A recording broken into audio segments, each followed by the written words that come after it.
O ponto alto desse capítulo é a interação da radiação com a matéria. Então, seria a interação de ondas eletromagnéticas com a matéria. E quando a gente fala matéria, a gente pensa mundo microscópico, átomos, moléculas, não pedaços de blocos. E como estamos numa disciplina de ótica, a gente quer pensar uma matéria que não seja condutora, que não seja magnética, mas seja apenas um dielétrico. O que é um dielétrico? Qual é a definição de um dielétrico?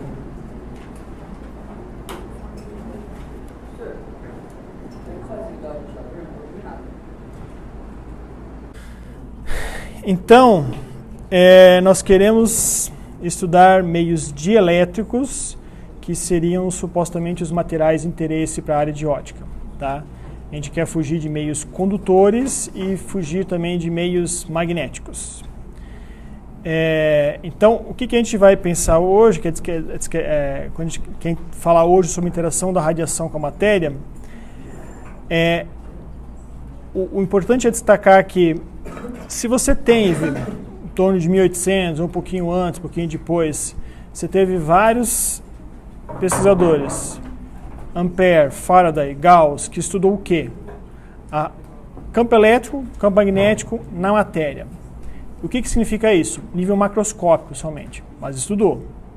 Depois veio um modelo de ondas eletromagnéticas com Maxwell, só que para ele fazer isso, ele fugiu da matéria. Ele chegou a considerar epsilon igual a epsilon zero, seria permissividade elétrica no vácuo, e permeabilidade magnética não mais μ, mas μ zero, então no vácuo também. E aí ele fez a descrição de ondas se propagando. Só que ele fugiu da matéria e faltou então agora descrever como que essa radiação, que Maxwell descreveu que existe, que é uma perturbação eletromagnética, como que ela interage com a matéria. Né? E naquele momento não se tinha muito ainda sobre o modelo atômico como que era. Já tinha o Rutherford, já tinha uma proposta de Rutherford com um modelo atômico que era um núcleo denso, carregado positivamente, e uma nuvem eletrônica carregado negativamente. E quem fez esse modelo da interação de radiação eletromagnética de Maxwell com a matéria, já considerando o modelo microscópico, foi Lorentz. Ele propôs o modelo de Lorentz. Tá? Então, o que ele fez? Foi uma forma que, se você observar, você teve que fugir um pouco da matéria, porque você não sabia muito o que estava acontecendo na matéria quando você tinha uma radiação eletromagnética interagindo com ela, que foi Maxwell que fez isso, trouxe para fora, fez a modelagem, provou, basicamente, se fosse resumir o trabalho ali, ele mostrou que é uma onda, se propaga com C, velocidade C, mostrou a simetria, direção de propagação, de perturbação, e aí pronto.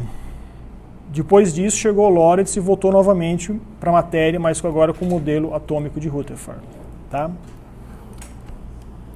Então esse é o ponto alto nosso, que vai ser descrever, chegar nesse modelo de Lorentz e mostrar o que acontece quando você pega um campo eletromagnético, interage com um meio, e supostamente a gente quer que seja um meio dielétrico. Tá? Não condutor e também preferencialmente materiais não magnéticos. Então a aula de hoje será sobre interação da radiação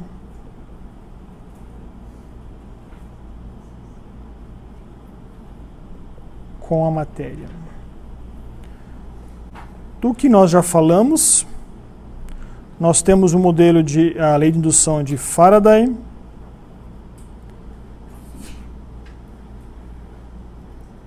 Gauss, Ampère, estudar o quê? Campo elétrico, campo magnético, fluxo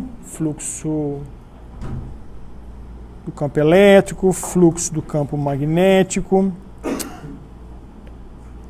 Isso aonde? Quando você tem uma densidade de carga, quando você tem um material com um valor de permeabilidade, permissividade elétrica. Então isso estudou aonde?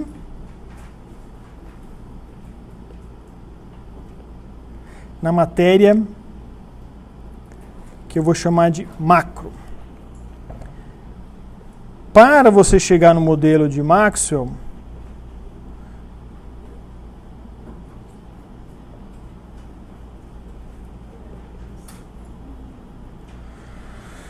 você ainda estudou, aqui tem ainda corrente de deslocamento, que também já estava incluso na lei de Ampère. Maxwell estudou o campo elétrico, campo magnético, considerou que você não tinha cargas e considerou que você também não tinha corrente de deslocamento no vácuo.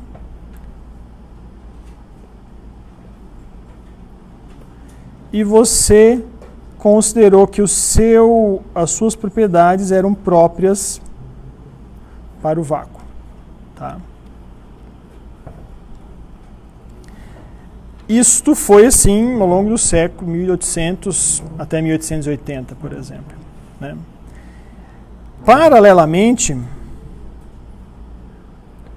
você tinha um modelo de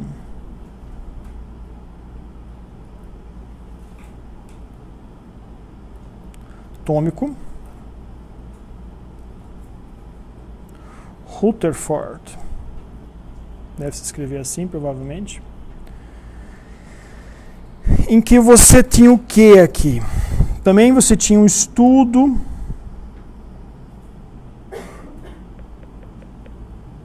vamos colocar aqui modelo atômico de Rutherford, obviamente seria microscópico, né? E o que ele falava, esse modelo? Que você tinha átomos com núcleo massivo, positivamente, e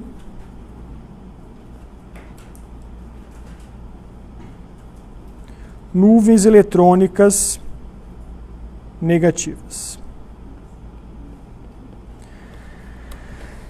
Então, o que fez Lorentz? Ele fez um modelo para matéria micro, usando os conceitos de Rutherford e as ondas de Maxwell. O que acontece aqui dentro você entra com a sua propriedade da matéria, que seria μ e epsilon, e você considera este modelo aqui. O que acontece quando você vem com o que aqui? Quando você inunda essa matéria com, por exemplo, um campo E. O que vai acontecer aqui, será? Você já sabe, né? Vai polarizar. E você vai formar o quê? Um dipolo.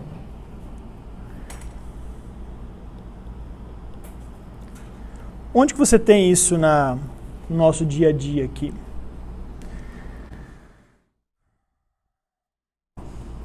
Onde que você coloca um campo elétrico num meio dielétrico e você tem alguns fenômenos que você pode observar. Por exemplo, o vidro. O vidro é um bom exemplo que ele já me ajuda a explicar uma outra coisa. Você tem uma radiação que vem de fora para dentro, ou de dentro para fora, mas atravessa o vidro. Então você sabe que esse campo eletromagnético, essa perturbação, ela se propaga e o vidro não é nada. Não é nenhuma barreira. Ele passa. Agora se você veda, você só tem vidro aqui, não tem nada. Tem ar, mas o ar independe para a propagação dessas ondas. Então você tem um espaço. Como que você consegue me provar que aquela perturbação que está lá fora do Sol, vamos imaginar, não agora, né, mas estava lá fora, como que ela consegue chegar e passar pelo vidro e chegar e iluminar aqui dentro, que seria a luz do Sol? É isso aqui que está acontecendo, né? o campo elétrico da onda da luz do Sol, interage com o vidro, e o vidro tem esses átomos, né? Núcleos positivos, nuvens eletrônicas negativas. Eu já dei uma dica que faz um dipolo, né? Porque você sabe que tem duas cargas aqui eletricamente neutras, na hora que você tem um campo elétrico. O positivo vai na direção do campo elétrico, né? E o negativo vai para o outro lado, então você tem uma espécie de uma polarização elétrica ali, e você tem um dipolo induzido. E o que acontece no vidro? A mesma coisa. E como consegue passar? Como é que esse campo consegue passar? Ele é transparente? Vocês conseguem se convencer que uma perturbação eletromagnética que vem de um lado, passa para o outro, consegue passar por uma barreira como vidro? Aí você põe uma fina chapa metálica, tipo uma folha de alumínio, condutora, e não passa. Vocês sabem que não passa, né? E por que não passaria? Lá no começo, como é que a gente falou que você consegue gerar e detectar ondas? Você põe um elétron para oscilar, aí você gera uma onda, para oscilar um cosseno, você gera uma onda, tem uma perturbação. Se eu colocar um elétron aqui, ele vai perturbar novamente. Então você consegue movimentar aqueles elétrons. Então é muito mais fácil você movimentar elétrons, aí, aquela coisa que você perguntou ontem, né? É muito mais fácil você interagir com os elétrons numa folha de alumínio do que uma folha de um material vidro, dielétrico. Mas, a pergunta volta, como que consegue passar no vidro uma onda eletromagnética?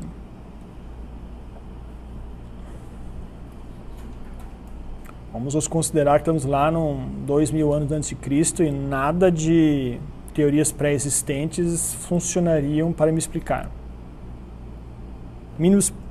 Princípios mínimos aí. Quando eu enxergo, quando eu olho para o vidro, eu vejo do lado. Piorou, né? Isso aí já... Você colocou mais atores no enredo ali, mas nem explicou o primeiro, né? Vamos... Mas é isso. Vamos imaginar que você... Tudo bem, vamos tirar o olho da visão direta. Vamos imaginar que você tem ali uma luz que entra.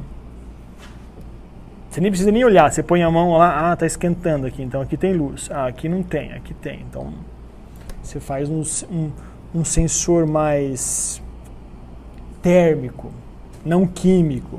Esse sensor aqui é químico. Esse sensor aqui é térmico. Você põe a mão no braço do sol. Sabe que tem sol, né?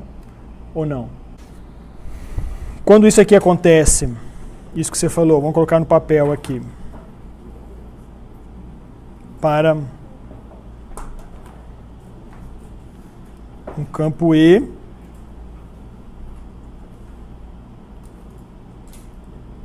de um feixe de luz. Aqui tem a luz entrando, aí tem um pedaço de vidro aqui. E aqui dentro você tem um campo elétrico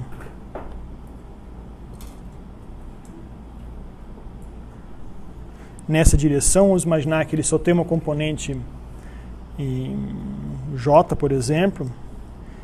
E aí você falou que polariza os átomos do vidro, né? Ou pode ser molecular também. Então você gera Vou desenhar assim.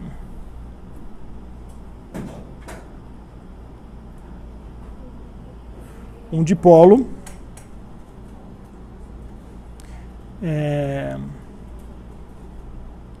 A onda eletromagnética gera dipolos. Também conhecido como dipolos induzidos. E dipolo ele vai lá e fica lá. Como um dipolo elétrico lá, que você coloca uma carga positiva e negativa aqui. Você fixa no espaço. Ou será que esses dipolos eles acompanham o campo elétrico? Na hora que o campo elétrico zera, cadê o dipolo? Não tem mais, né? Por que teria? Teria algum dipolo se aquele campo elétrico que vai para o máximo, para o zero, para o mínimo? Instantaneamente, quando está no zero, onde é que está o dipolo? Não tem. Acho que não deveria ter, né? Se eu fizer um outro desenho aqui com campo elétrico zero, não tem como desenhar um dipolo aí, né? E para onde é que foi a energia do dipolo? Se alguém puxou aquilo lá, você jogou uma energia para ele, aí tu... E aí depois? É como você falar que você empurra, você chega uma onda, você é onda, né? O filhinho está paradinho no balanço, aí você dá um empurrão, aí o filhinho fica oscilando, e aí você não empurra mais, e aí de repente ele continua oscilando, né? Ele não fica oscilando. Mas vamos imaginar esse caso aqui, não, os dipolos, né? Os filhinhos, eles ficam parados. Então alguma coisa aconteceu com a energia que eu coloquei naquele sistema. Essa energia, ela foi irradiada pelos dipolos. Então, a energia que veio de fora interagiu com a primeira camada de átomos e moléculas, polarizou. Na hora que polarizou, pegou a energia, na hora que volta, ela emite essa energia como uma forma de onda. Ela interage, por exemplo, com outro vidro, outra molécula, polariza e assim vai até chegar do outro lado, uma onda. Se você tiver moléculas aqui, provavelmente é a molécula. Mas você polariza qualquer coisa que tiver. Aqui, se você tem um átomo com uma nuvem eletrônica, com núcleo positivo, ponto, isso é uma coisa, vai polarizar. Por definição, não sei quanto, não sei a ordem de grandeza, mas vai polarizar. Positivo para um lado, negativo para o outro. Essa é a polarização elétrica. Se você tiver um íon não, uma molécula iônica ou uma molécula até neutra, ela vai ter uma distribuição de carga, tipo H2O. Um O, dois Hs, positivo e negativo. Ele já naturalmente já é um dipolo existente ali, né? Só vai intensificar isso aí. Só que isso não é tão simples não, tá? Que esse negócio aqui roda, as propriedades não são assim tão lineares não. Eu não sei o que acontece na água com o dipolo. Se é só assim, tipo, né? Aumenta a polarização elétrica ali. Não sei. Vamos considerar partículas neutras aqui, partículas simples, né? Positivo e negativo. Isso é polarização elétrica. Quando você fala em polarização de luz, que vocês fizeram experimento de polarização, não. Não, polarização é o último, né? Não está agora. Então você tem polarizado o campo elétrico em uma direção. Então o campo elétrico que eu desenhei aqui, ele está polarizado numa direção. Ele não está aleatório naquele plano daquela frente de onda que está chegando. Tá? Então esse é outro conceito também que, quando fala em polarização lá em Física 3, todo mundo sabe que é polarização de cargas. Quando fala em luz, deveria ser polarização isso aqui. Mas como está falando a origem, ou seja, desse efeito, eu estou colocando conceitos de Física 3 aqui dentro, então estou falando agora de polarização elétrica, mas o que você falou é isso aqui, provavelmente. Polarização de luz é quando você tem uma orientação preferencial do campo eletromagnético, do seu feixe de luz. Bom, no livro ele discute essa diferença entre polarização elétrica atômica e molecular. Vocês podem se divertir lá.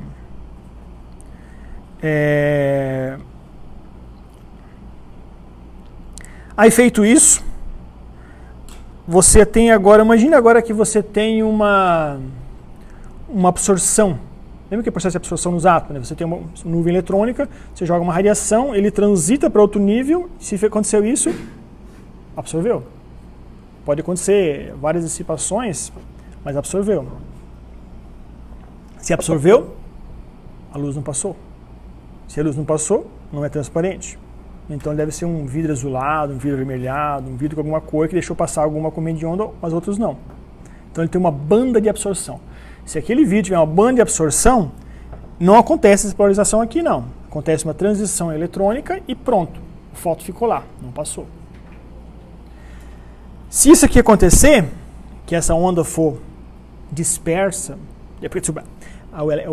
o sistema ele é polarizado e depois ele volta e essa onda é dispersa.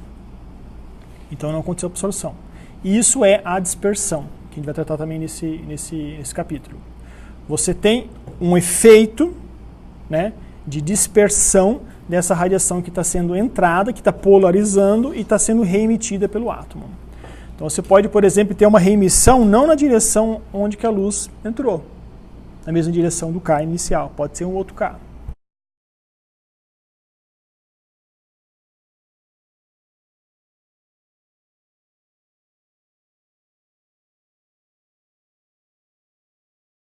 Então, num tempo T0 seria isso, né? Num tempo posterior, você teria, que eu vou chamar aqui de um tempo T1, você teria, você teria, vamos falar, um campo elétrico independente de como que ele esteja, não sei agora, mas eu vou colocar aqui já algo neutro, ou seja, você tem não mais ele polarizado, e isso aqui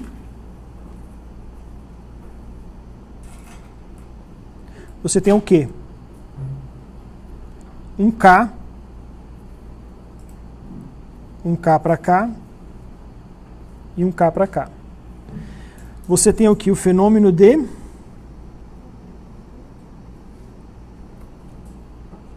eu vou chamar de reemissão da onda incidente que polarizou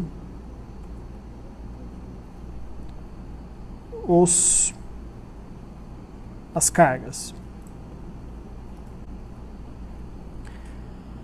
Quão rápido é isso? Como que a energia desse fóton que saiu? É o mesmo. Esse processo é muito rápido. É da ordem de 10 elevado a mais do que 10 menos 10 segundos. Tomar cuidado para não confundir isso aqui com o processo de absorção, excitação e depois acontece, por exemplo, uma fluorescência, uma fosforescência. Não, isso é uma coisa. Aqui não aconteceu o processo de absorção. Você não tem banda de absorção, a energia não subiu para um outro nível, não existe aquele nível. O vidro é transparente, no visível não tem banda de absorção, não tem níveis eletrônicos superiores, então a radiação não tem como transitar para absorção.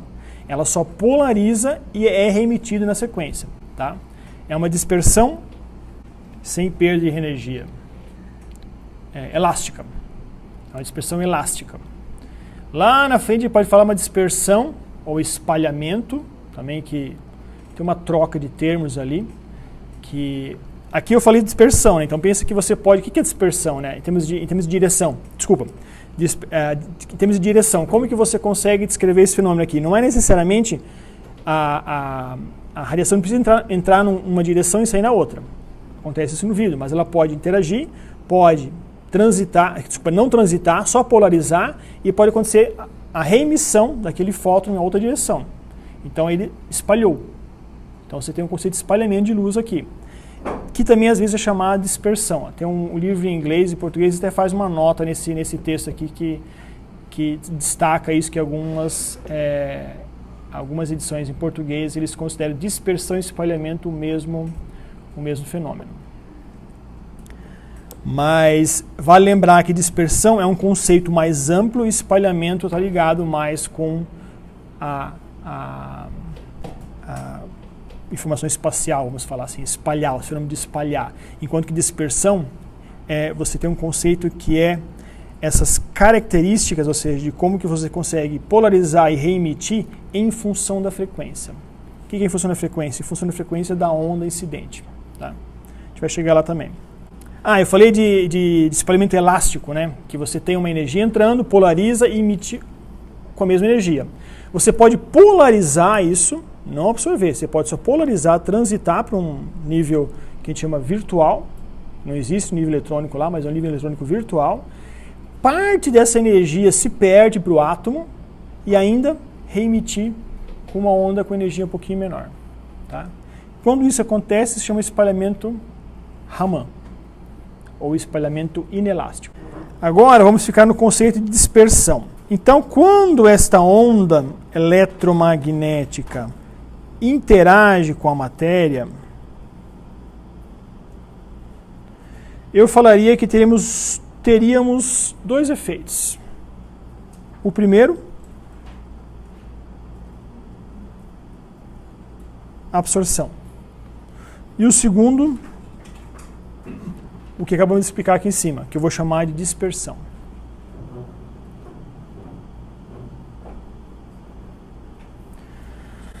Aí vai, dispersão, espalhamento Rayleigh, espalhamento Raman, absorção. O que absorveu? Ah, fluorescência. Pô, mas fluorescência é reemissão? É dispersão? Não. Fluorescência, se você voltar no tempo ali no processo, a fluorescência, para isso acontecer, em algum momento o fóton foi absorvido. Pronto, então é absorção. Todos os outros fenômenos que você tem aqui, você pode jogar ou em processo de absorção ou em processo de dispersão. Uma outra coisa que o Lorentz colocou,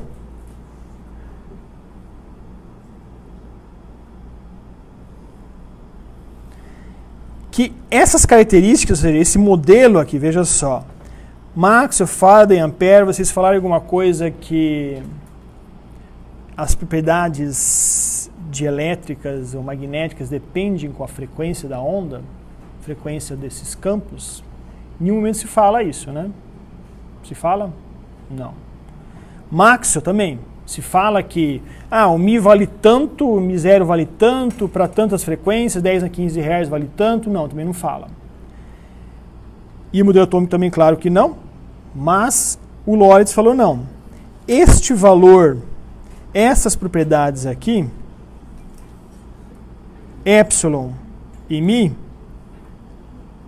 elas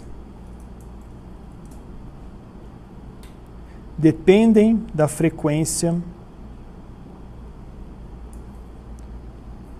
da onda eletromagnética, seria do campo elétrico, da onda eletromagnética.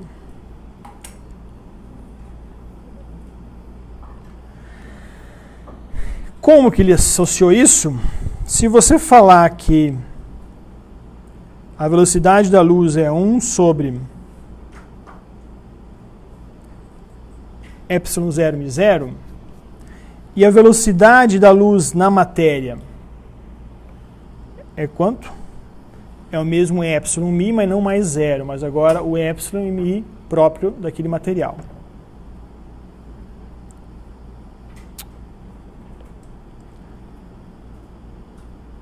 Tá?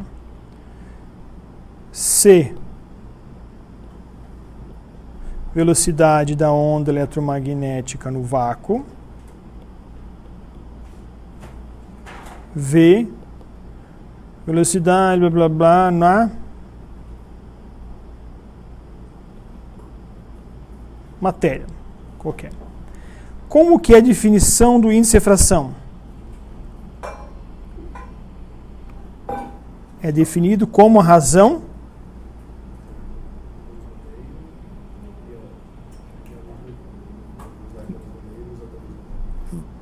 do vácuo e do meio.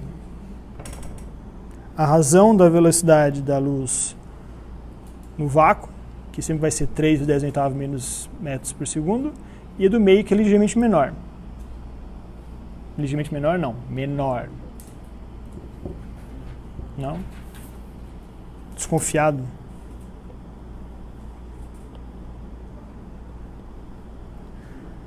Né? Índice de refração sempre é alguma coisa, né? Então, para ser alguma coisa, o V tem que ser menor. Para essa razão, dá ponto alguma coisa. Então, você tem aqui 1 sobre raiz de epsilon 0 mi 0 dividido 1 sobre epsilon mi. O que é o N aqui?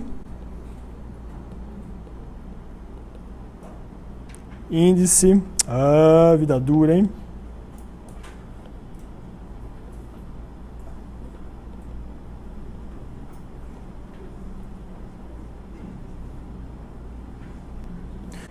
Eu tenho agora uma razão de epsilon mi epsilon 0 mi 0. como é que é a constante dielétrica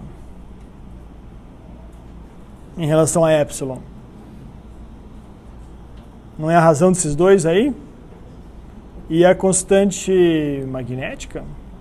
Você tem uma constante aqui, que eu vou chamar de Ke, que é uma forma de você mensurar as propriedades elétricas do material em relação ao vácuo. Então você fala que esse Ke é razão do epsilon pelo epsilon zero. Eu acho que isso aqui se chama constante dielétrica. E aí você tem o Km, não N, M agora, tá? Que é o Mi por Mi zero, que é constante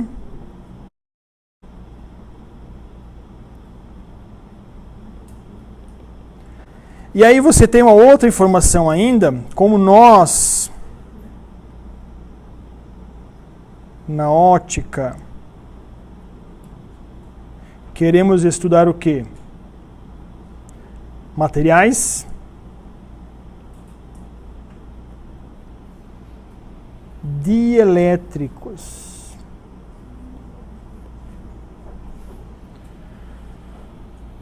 Não queremos magnéticos. Por que magnéticos? Porque quando é magnético, aquele Km lá, ele tem valores diferentes, que a gente não sabe, variáveis. Quando são materiais condutores, as coisas não acontecem como a gente quer também, né? Prova disso, se você colocar um material condutor aqui na janela, o que vai acontecer? Vai ficar escuro, né? Aí você não tem mais ótica envolvida. Não tem luz. Vocês não responderam por que não conduz, né? Por que você coloca um filme de alumínio, chega uma onda eletromagnética ali, ele oscila, né? Porque o elétron tem elétron lá, né? Não tem elétron no folha de alumínio? Tem. Tem muito. Tem mais do que antes. Tem mais do que no vidro. E aí pode acontecer a mesma coisa que no vidro, só que não acontece, porque a luz não passa. Aí depois vocês respondem isso aí. Então, na ótica, nós queremos estudar materiais dielétricos, isso significa que não queremos materiais condutores, como folha de alumínio, nem magnéticos. Para estes casos,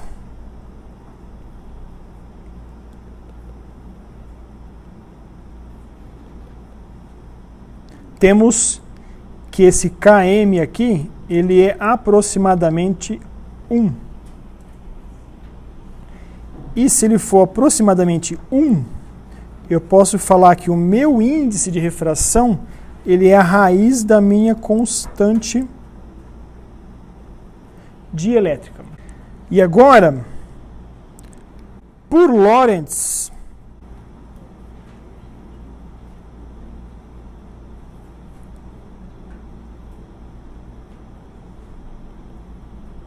esse N, ele é um N que depende de ômega. E ômega é o que mesmo? Que eu já falei antes. Frequência da onda eletromagnética. Então agora eu posso fazer um gráfico. Como que é esse gráfico? Será, hein? Em função da frequência, como é ômega, hertz, e esse índice de refração aqui, ele varia de acordo com a frequência da onda. E o que é a frequência da onda? O que é uma faixa espectral de radiação óptica, vamos falar, para vocês se habituarem já. Eu não sei os valores de frequência porque são valores de 10 elevado a 14, a gente não guarda esses valores, né? A gente faz uma escala mais palpável.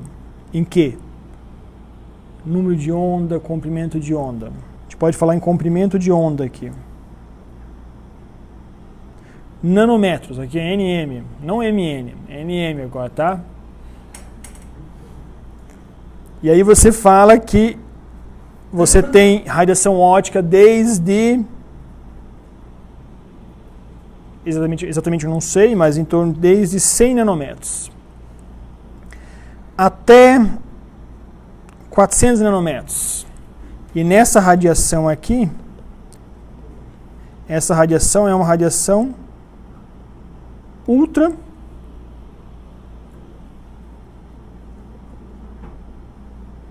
violeta.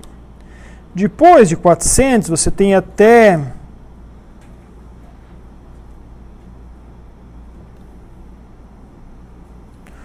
em torno de 700,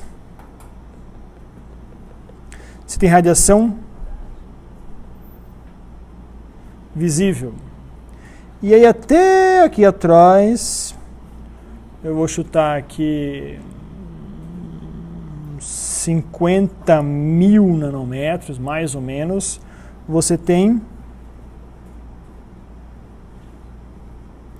infravermelho.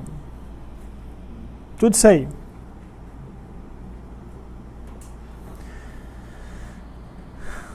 Por motivos práticos, a gente chama isso de infravermelho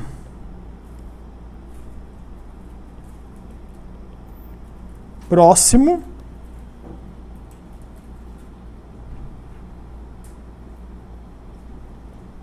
médio, distante. E ultravioleta a gente chama de ultravioleta A, que é mais perto de 400. Onde é que eu tenho o VA? Nas baladas. O VB, em lâmpadas de tratamento. E o VC, para matar bactérias, germes. Tá? E visível, bom, visível tem outras cores também, né? Amarelo, azul, vermelho, laranja. O que eu quero mostrar aqui, este meu N aqui, ele varia em função do comprimento de onda. Eu nem vou falar como que varia, mas ele tem uma dependência assim esquisita. Não gostei desse gráfico. Ele tem umas coisas assim.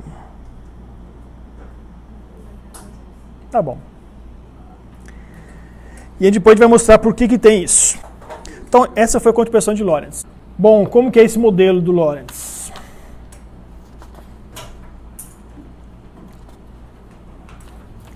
Primeira coisa, ele considerou, como na época de Maxwell, né? Nós falávamos que o campo eletromagnético ele era um modelo mecânico. Maxwell morreu falando que era um modelo mecânico. Porque ele usou o modelo mecânico para ondas mecânicas, e como ele não enxergava o que acontecia ali, ele considerava que o éter ali tinha propriedades mecânicas, que isso se perturbava, se propagava, assim como a onda na água, a onda na corda. Tá? Hoje não é mais isso, mas então o modelo de Lorentz ele usou esse artifício também, e ele considerou, por exemplo, que você tinha uma carga, um átomo, vamos pensar numa carga ali, né? Pode ser um dipolo também, vamos pensar numa carga um pouco mais simplificada. E isso está ligado com a vizinhança com várias molas. E pode ser várias molas. Cada mola representaria uma ligação química. E isso estaria dentro de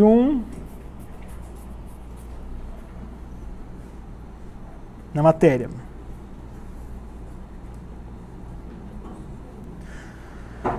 Quando, considerando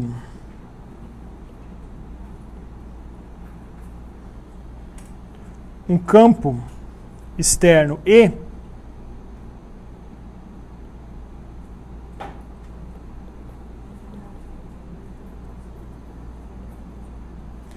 para simplificar o nosso problema, eu vou alinhar esse campo com uma das molas. Para quê? Para ter um modelo unidimensional.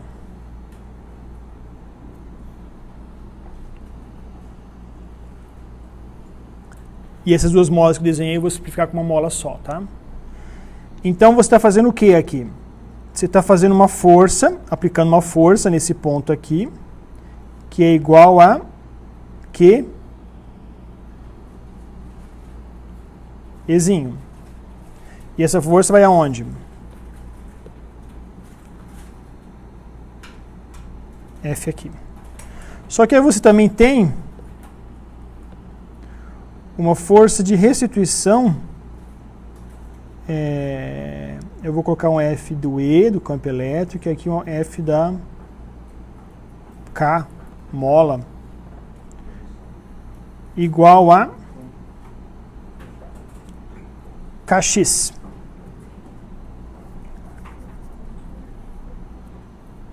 Que vai ser ao longo desse, vamos colocar na direção X aqui, tá? Se você considerar, quando que vai aparecer essa força Kx? Toda vez que você deslocar ela, né?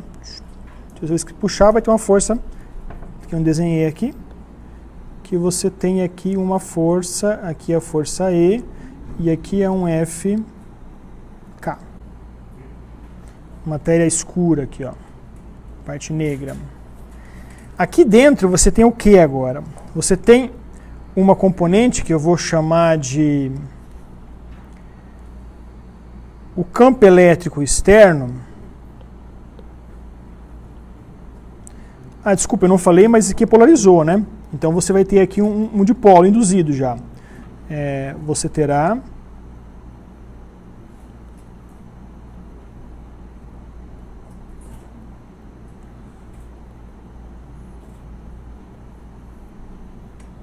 porque você tem esse campo. Então vou colocar aqui um mais e um menos, por exemplo. Então lá na matéria, nesse meio, eu vou chamar de meio, você tem o seu campo elétrico vezes a característica elétrica do meio, que eu vou colocar o epsilon aqui, ela é igual a este campo vezes esse epsilon no vácuo, mas como que você polarizou isso? Ou seja, qual que é a componente do campo elétrico que você tem aqui? Você tem do vácuo que vem, na hora que interage com a matéria, você tem esse epsilon com epsilon E, mais a capacidade que você tem de polarizar esse meio vezes o campo elétrico. Não é? E onde é que está? De onde que vem esse termo aqui? Dessa polarização ali. O fato de você esticar. Então, se você tiver algum átomo que estica muito, facilmente, né? Altamente polarizável, então ele vai gerar o quê? Ele não é que vai gerar, ele vai gerar um campo, né? Um campo, mas que é proporcional a E. Então, quanto maior o alfa, maior vai ser esse campo devido a esse dipolo induzido. As direções ali esquece um pouquinho, tá? Isso aí não é aula de eletromagnetismo. Mas vamos colocar um vetor aqui, apesar de estamos querendo fugir um pouco disso, né? Isso aqui a gente escreve como momento de dipolo. Que esse mesmo termo aqui, eu posso escrever como P, que é o nosso momento de dipolo. Depois a gente retoma ele, mas basicamente é a carga que você está polarizando ali, vezes a separação entre elas, né? Mas reserva essa informação. Então, o que você tem aqui agora? Se você fizer o epsilon menos epsilon zero, vezes o seu campo elétrico, isso é igual ao momento de dipolo que você tem aí. Quão grande é essa polarização elétrica ali? Quanto maior for a diferença de epsilon com epsilon zero. Não é? Está aí o parênteses que explica isso. Bom, feito isso, aí eu posso falar que minha força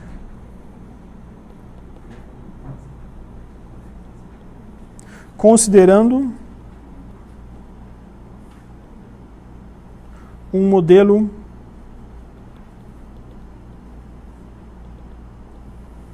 unidimensional e com uma mola apenas. Como está no desenho aqui. Então aquela carga vai se deslocar ao longo do campo elétrico aí. Isso significa que a minha força, ela vai ser a carga, que eu vou chamar de carga E do elétron, ou pode ser qualquer outro valor, vezes o campo elétrico.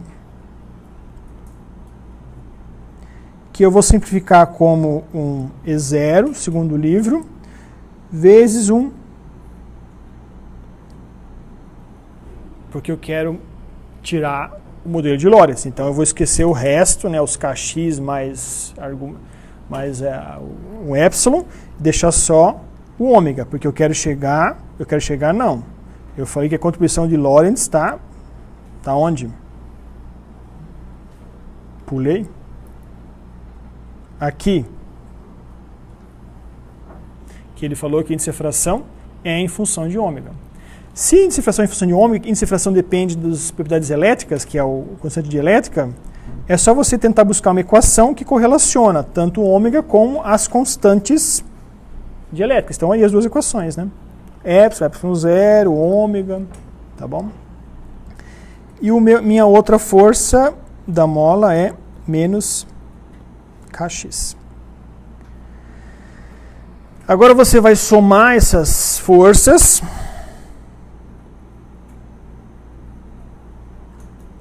Igual a... O que eu vou considerar aqui? Considerando um modelo dimensional e com a mola apenas e um elétron. Apenas também. Então significa que eu vou ter uma carga do elétron, uma massa do elétron, derivada segunda de x em relação a t é igual à soma das forças. O que é a soma das forças aí?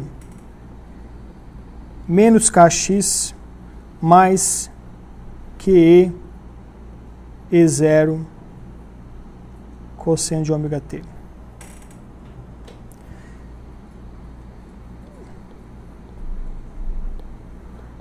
Passa a massa para lá, fica menos K sobre M, X, K sobre ME, X, mais carga do elétron, E0, cosseno de ômega t.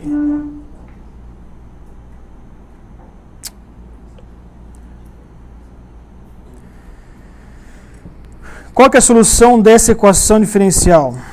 Vocês já viram isso em cálculo? Já? Já viram a solução dessa equação aqui? Moleza, né? Pode ter certeza que essa não vai cair na prova lá de física matemática. Tem isso aqui? Não. Onde é que vocês veem isso aqui? Cálculo 3? Cálculo 3. Então já tiveram. Como é que você acha a solução disso aqui? Você olha assim, você chuta uma solução, né? Você chuta a minha solução aqui é x0 cosseno de ômega t. Então eu falo que o meu x, que depende do tempo, né? O que vai depender do x aqui? Só do tempo, que eu joguei outras variáveis fora. Então ele vai só oscilar, ou seja, umas vezes vai estar lá para frente, outra aqui, vai ficar só oscilando no tempo. É difícil entender que esse negócio vai oscilar de acordo com o cosseno? Não, né? É óbvio. O paizinho empurra a função cosseno no filho lá, o filho vai balançar cosseno, não tem outro jeito. Então você fala que x de t é igual a x0 cosseno de... E bem provavelmente a mesma frequência também, né? E aí, quanto é que vai dx dt? Aí você faz o quê? Se deriva dx dt. E quanto que é derivada de x dt? Menos o quê? Ômega x0 cosseno de ômega t. Seno de ômega t. Derivada segunda de x em relação a tempo. Derivada de seno. Então fica menos ômega mais um ômega ao quadrado x0 cosseno de ômega t. Aí você coloca isso lá em cima. Esse termo aqui. Isso aqui eu já tenho, né? Ômega quadrado, x0 cosseno de ômega t igual a menos... agora eu vou definir o Km aqui, ó. Quanto que vale... O que é o K sobre M? É a frequência de oscilação daquele negócio, né? Que é constante da mola. É você mudar o K, mudar a massa, mudar qualquer coisa, você muda a frequência de oscilação natural daquele sistema. Então, a K, que seria a força de ligação elétrica ali, ou covalente, iônica, seja o que for, seria a nossa mola, e a massa do elétrico que você tiver aí. Então, você tem aqui um ômega, que eu vou definir ômega fundamental, ômega 0, que é um K sobre ME raiz. Então, isso aqui vai ser quadrado. E o que é ômega 0?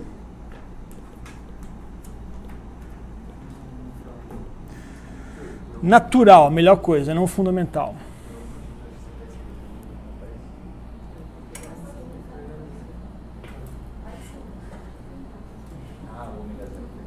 Frequência natural.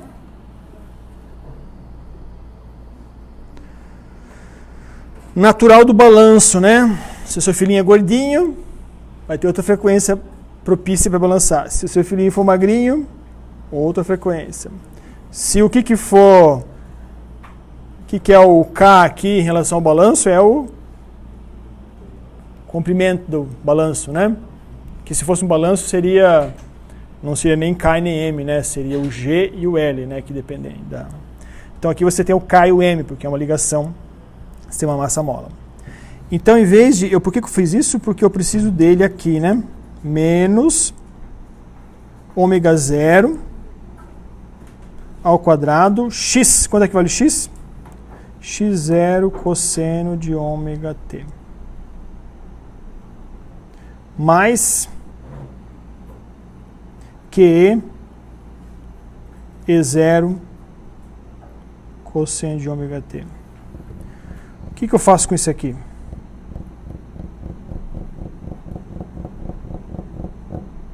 Eu posso cortar este com este com este. Tenho o x0 aqui em evidência. E eu coloco aqui o ômega 0 ao quadrado menos ômega ao quadrado. Isso é igual a QE E0. Só isso? Não faltou uma constante, não?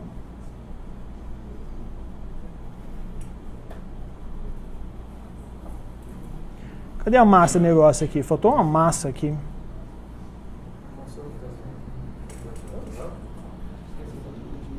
Cadê uma massa aqui? Né? Quando passa a massa para baixo, eu esqueci de passar esta. Agora vocês reconheceram, né? Estava diferente, né?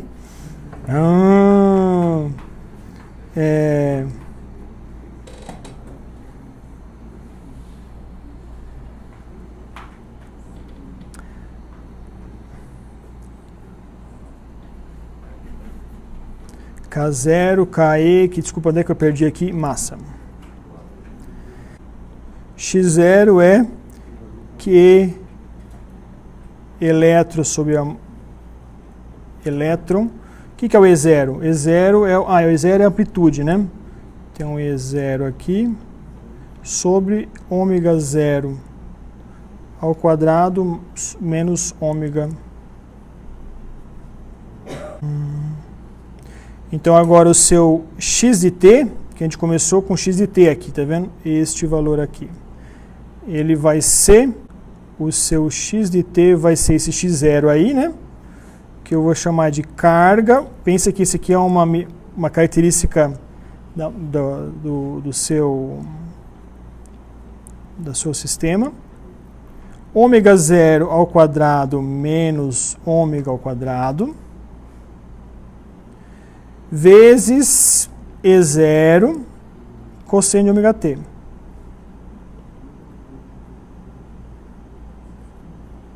Certo? Esqueci nada não?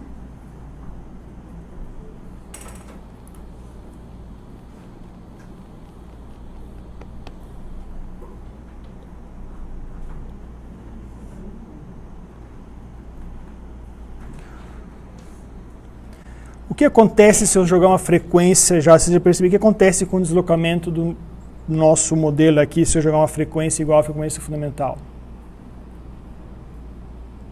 Explode, né?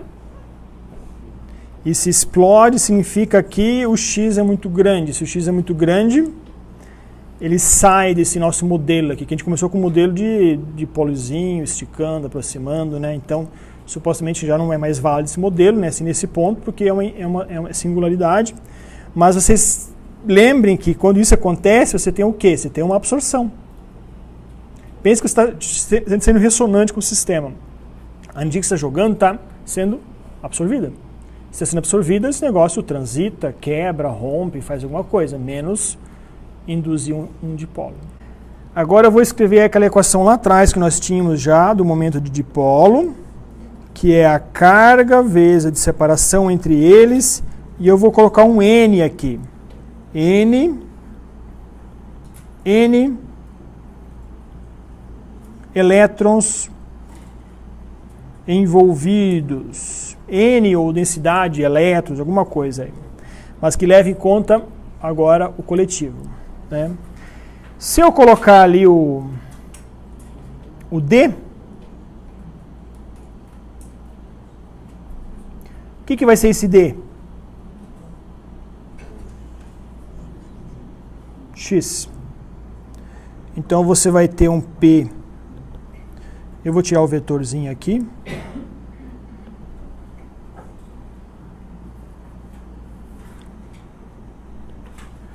Vamos copiar ele aqui. Que carga é essa? Do elétron.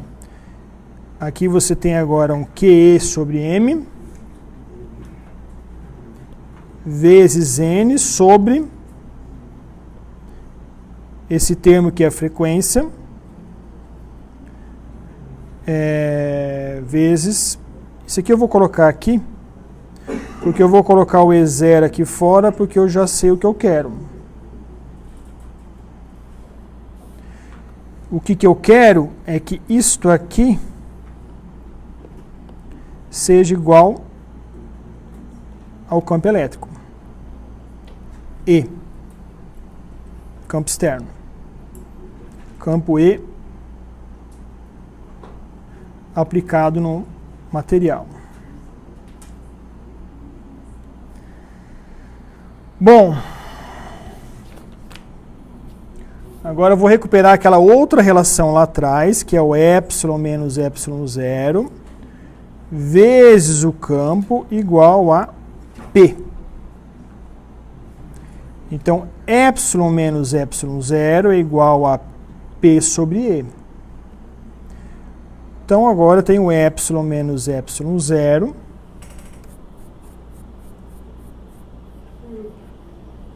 soneira, hein? Epsilon zero igual carga do elétron ao quadrado, número de elétrons, massa do elétron, isso aqui é uma constante, sobre ômega zero ao quadrado menos ômega ao quadrado. Se eu colocar agora o epsilon zero em evidência,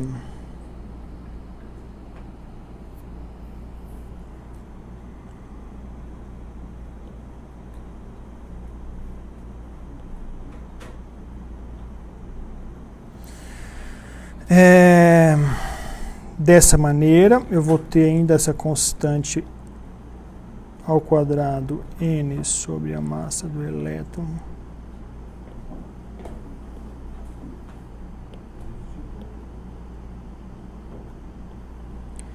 quanto que é epsilon sobre epsilon zero? K, né? Isso é igual a n dessa fração é igual a raiz disso. Então isso aqui é igual a n quadrado. Então agora eu tenho uma relação n quadrado. Vamos simplificar isso aqui, né? E. Isto é igual a KE e é igual a n quadrado. E o epsilon eu posso jogar para o outro lado, então tenho n quadrado igual a 1 mais QE quadrado n sobre epsilon zero. Então você vê que é uma propriedade do vácuo, então não muda. Massa do elétron vezes 1 sobre ômega zero ao quadrado menos ômega. O que nós queríamos lá no começo, que o Lorentz propôs, usar o modelo atômico e ver como que esse n varia em função da sua frequência. E isto tem uma singularidade aonde? N quadrado. Uma não, né? Tem. Nosso modelo tem uma.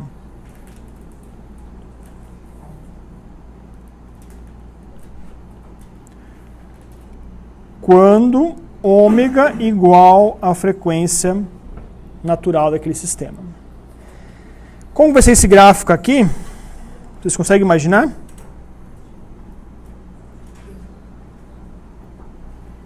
Se eu fizer um gráfico em função de ômega hertz, aqui.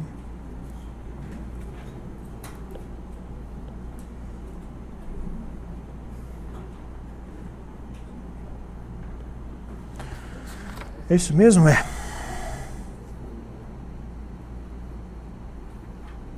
que nós temos aqui? Nesse valor aqui, aqui está o ômega zero. Vou chamar de ômega zero 1, por exemplo. Ômega zero 2. Ômega zero 3. Este é o quê? É a dependência de n em função de ômega, que é a frequência do campo elétrico aplicado. Bom, esse modelo aqui está adequado para a nossa natureza, será que tem essas singularidades na natureza aí? Ou essas funções vocês só veem em cálculo, né? Quando vocês vêem na prática, vocês nunca vê essa... Vocês vão lá fazer um experimento, vocês não vêem essa curva aqui, não. Cara, não sei um exemplo se existe essa singularidade aqui em alguma situação. Mas eu vou mostrar que isso não é assim na prática, porque onde que tem uma frequência ômega zero, o que você tem lá? Processo de absorção. Então faltou nesse nosso modelo aqui introduzir um termo que corresponde ao processo de absorção, de pegar essa energia e dissipar para outra coisa, perder. Faltou um componente dissipativo ali que a gente fala. Tá? Isso é a próxima aula. Fechou.